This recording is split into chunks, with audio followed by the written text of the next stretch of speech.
Vous regardez l'essentiel sur France 24. Bonsoir à tous. À la une, la mort confirmée du porte-parole de la branche armée du Hamas. Il fait partie de ceux qui ont annoncé l'attaque du 7 octobre contre Israël. Il a depuis prononcé des dizaines de discours télévisés. Le porte-parole de la branche armée du Hamas, Abu Obeida, a été tué ce week-end par l'armée israélienne. L'État hébreu l'a confirmé ce dimanche. Nicolas Chamontin. L'armée israélienne indique également avoir frappé ce dimanche des sites du Hezbollah au Liban. La zone du château de Beaufort dans le sud du Liban a notamment été visée. Pendant ce temps, dans le port de Barcelone, une vingtaine d'embarcations chargées d'aide humanitaire ont quitté la capitale catalane ce dimanche, direction Gaza. On a appris ce soir qu'au moins 11 employés de l'ONU avaient été arrêtés par des rebelles houthis au Yémen. Ils seraient rentrés par effraction dans les bureaux de l'organisation à Sanaa et Hodeïda. En Ukraine, un suspect a été arrêté au lendemain du meurtre de l'ancien président du Parlement, Andriy Baroubi.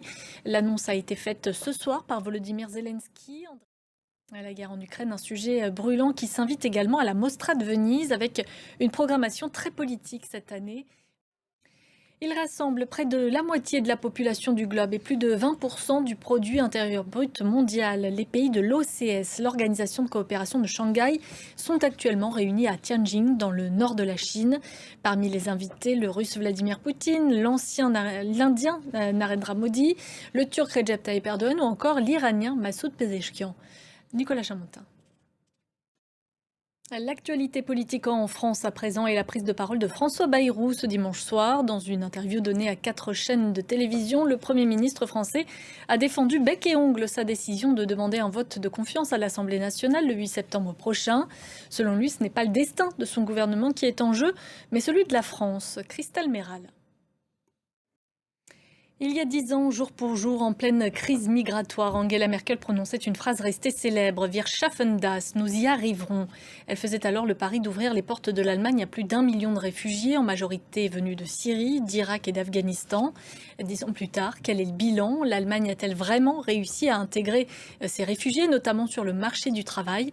Écoutez la réponse de l'historienne Hélène Miard-Delacroix. Et toujours à propos d'immigration, une image qui nous vient d'Australie cette fois, où des milliers de manifestants opposés à l'immigration sont descendus dans la rue ce dimanche un peu partout dans le pays.